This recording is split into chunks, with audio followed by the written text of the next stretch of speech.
Hello tout le monde, j'espère que vous allez bien. Je vous retrouve aujourd'hui pour vous présenter ma recette de tarte au citron meringuée. Je l'ai faite en version individuelle, mais vous pouvez très bien la faire dans un moule à tarte classique. C'est d'ailleurs plus simple pour une première. On attaque tout de suite avec la pâte sablée. Pour ça, il va vous falloir 2 jaunes d'œufs, comme ceci, que l'on va mélanger à notre sucre. Donc il nous faut 125 g de sucre en poudre qu'on ajoute. Et ensuite, on va ajouter une petite quantité d'eau, tout simplement comme ceci. Et là, on va fouetter, on va faire blanchir en surface le mélange. Hop. On fouette jusqu'à ce que le dessus blanchisse un peu. Pas besoin de blanchir comme quand on fait une génoise par exemple. Donc on y va.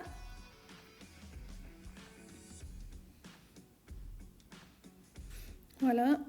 Hop, on met ça de côté et ensuite on va s'attaquer à la farine. Donc je vous montre mes mains parce qu'on va tout faire à la main. Vous pouvez aussi le faire avec une corne de pâtissier si vous craignez de manipuler les pâtes. Donc il nous faut en quantité de farine 250 g et pour le beurre, il nous faut 125 g. Du beurre pommade que vous avez sorti en avance, coupé en morceaux. Et là, donc, on va procéder au sablage de notre pâte. Donc on mélange bien, on incorpore bien tout ça et on fait le petit mouvement avec les doigts pour émietter notre pâte pour avoir cet aspect sableux de la pâte sablée. Donc ça prend un petit peu de temps, mais bon, c'est relativement raisonnable. Moi, j'ai un petit peu accéléré, hein. Je ne vous l'ai pas faite en temps réel. Mais voilà, vous voyez, il faut que vous ayez un petit peu ce rendu, on dirait un peu de la semoule. On ajoute ensuite notre précédent mélange des œufs et du sucre. Et on va mélanger. Alors là, attention, ça va coller aux doigts. C'est normal, on essaye de ne pas trop rajouter de farine parce que ça changerait quand même la consistance de notre pâte. Voilà.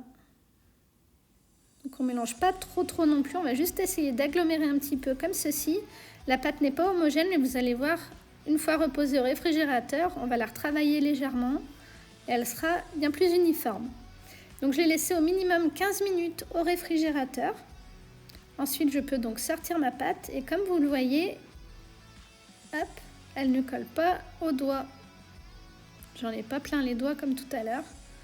Tac. Donc là, on la pose sur un plan de travail fariné et on va du coup l'étaler pour ensuite emporte-piécer nos petits fonds de tarte. Donc de temps en temps, c'est bien de tourner votre pâte comme ça, hop. Ça vous permet de vous assurer qu'elle n'a pas adhéré au plan de travail. Moi, je fais ça de temps en temps. Ça permet de vérifier et en plus, ça permet... Ah, là, ça colle. Donc, il faut rajouter un petit peu de farine de temps en temps. Là, vous pouvez. Et on étale. Donc, elle est un petit peu friable, mais ça, c'est un coup à prendre. Du coup, comme vous le voyez, j'ai pas fait une forme ronde. J'ai fait un petit peu à l'arrache, entre guillemets, parce que moi, je les emporte-pièces. Mais vous, si vous faites une seule et même tarte, il faut bien essayer de faire quelque chose d'à peu près rond, où vous puissiez au moins découper un cercle de la taille de votre plat à tarte. Donc, moi, j'ai emporte-piécé mes petits fonds de tarte que je place dans mes petits cercles. Alors là, je vous les ai pas mis en vidéo, mais vous allez voir juste après, je vous montre comment je fais. Voilà, donc vous voyez, c'est des petits cercles à pâtisserie que j'ai achetés sur Amazon. Je vous mettrai le lien en barre d'infos. Ils sont vraiment super bien. J'ai démoulé très facilement mes petits fonds de tarte. Donc comme vous le voyez, vous mettez le fond. Ensuite, vous découpez des bandes pour pouvoir faire le tour de votre fond de tarte. Là, pour faire les côtés, tac, c'est pas grave si c'est en plusieurs morceaux. De toute façon, ça va se ressouder, ça se verra plus une fois la cuisson faite. Il faut bien prendre le temps de bien tasser sur les bords et surtout bien lier le fond avec les côtés pour pas qu'il y ait de fuite de votre crème au citron ensuite. Donc voilà, on tasse bien, on fait bien avec les doigts, tac, tac, tac. Comme ça, vous voyez, on tapote. On fait bien la jonction entre le fond et les bords, comme ceci. Tac. Et du coup, on coupe le surplus de pâte. Tac. S'il y a des petits trous, on peut compléter. Voilà. Comme ceci. Donc moi, je la dépose sur ma plaque de four.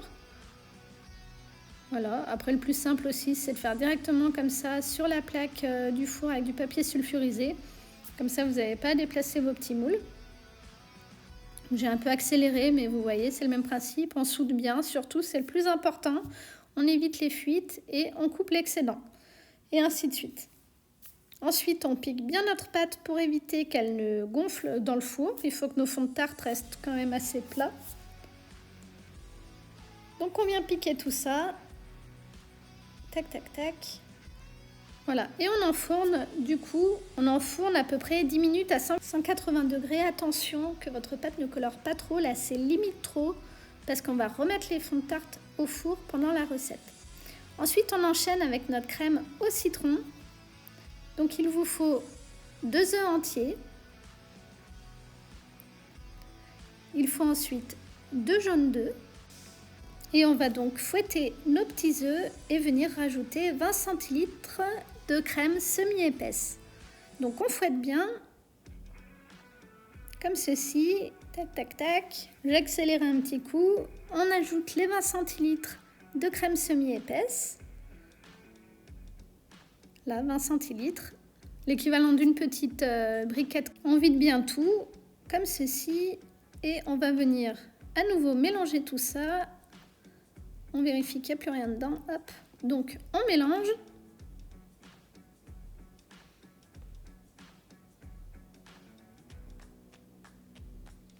Voilà, ça nous blanchit bien notre petit mélange. On va venir ajouter ensuite le sucre en poudre. Il nous en faut du coup, j'ai perdu la quantité, 180 grammes, pardon. Donc, on ajoute en 2 fois 180 grammes de sucre en poudre.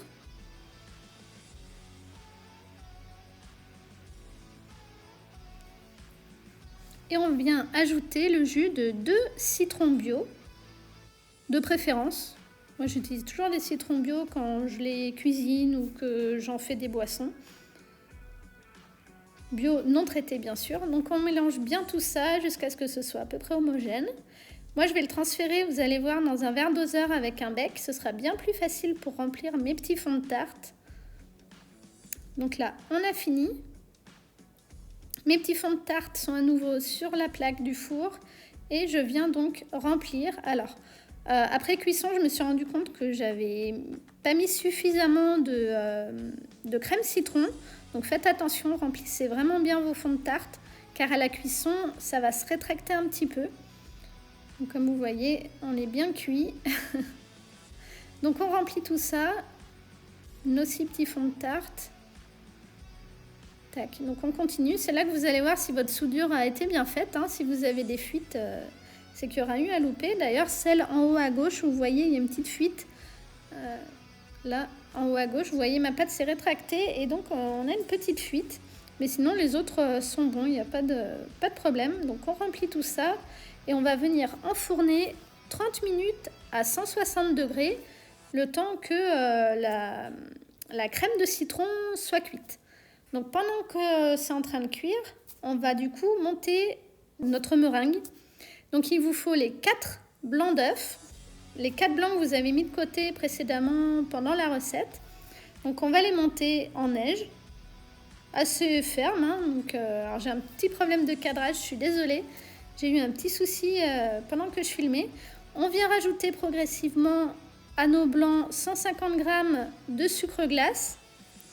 Une fois que nos blancs sont quand même assez consistants, hein, on rajoute le sucre glace à ce moment-là. Et on incorpore progressivement, parce que si vous videz tout le sucre glace d'un seul coup dans vos blancs, ça risque de les faire retomber. Donc allez-y progressivement, jusqu'à ce que vous ayez le bec d'oiseau et que ce soit prêt. Donc j'ai tout mis dans une poche à douille. J'ai utilisé une douille, une douille Saint-Honoré et j'ai poché de cette façon. Mais vous pouvez très bien juste faire des petits tas de meringues avec une douille classique. Vous pouvez très bien l'étaler avec une spatule. Enfin voilà, c'est vraiment une histoire de goût. Là, j'avais envie de changer. Je fais rarement ce genre de pochage.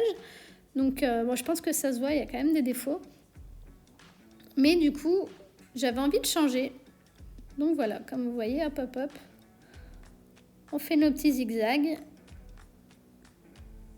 Voilà, et vous voyez là, la crème s'est rétractée quand même dans nos petits fonds de tarte. Bon, c'est normal, mais ça aurait peut-être mérité que j'en mette un petit peu plus. Voilà, donc du coup, tout est prêt. Donc il nous reste de la meringue, je vais faire une autre recette avec. Comme vous le voyez, donc c'est assez joli. Moi, je n'ai pas de chalumeau, donc j'ai mis mes tartes au four. Je les ai mises 10 minutes à 180 degrés. Donc vous voyez, ça a coloré, c'est pas parfait. Ce serait mieux encore avec un chalumeau si vous avez.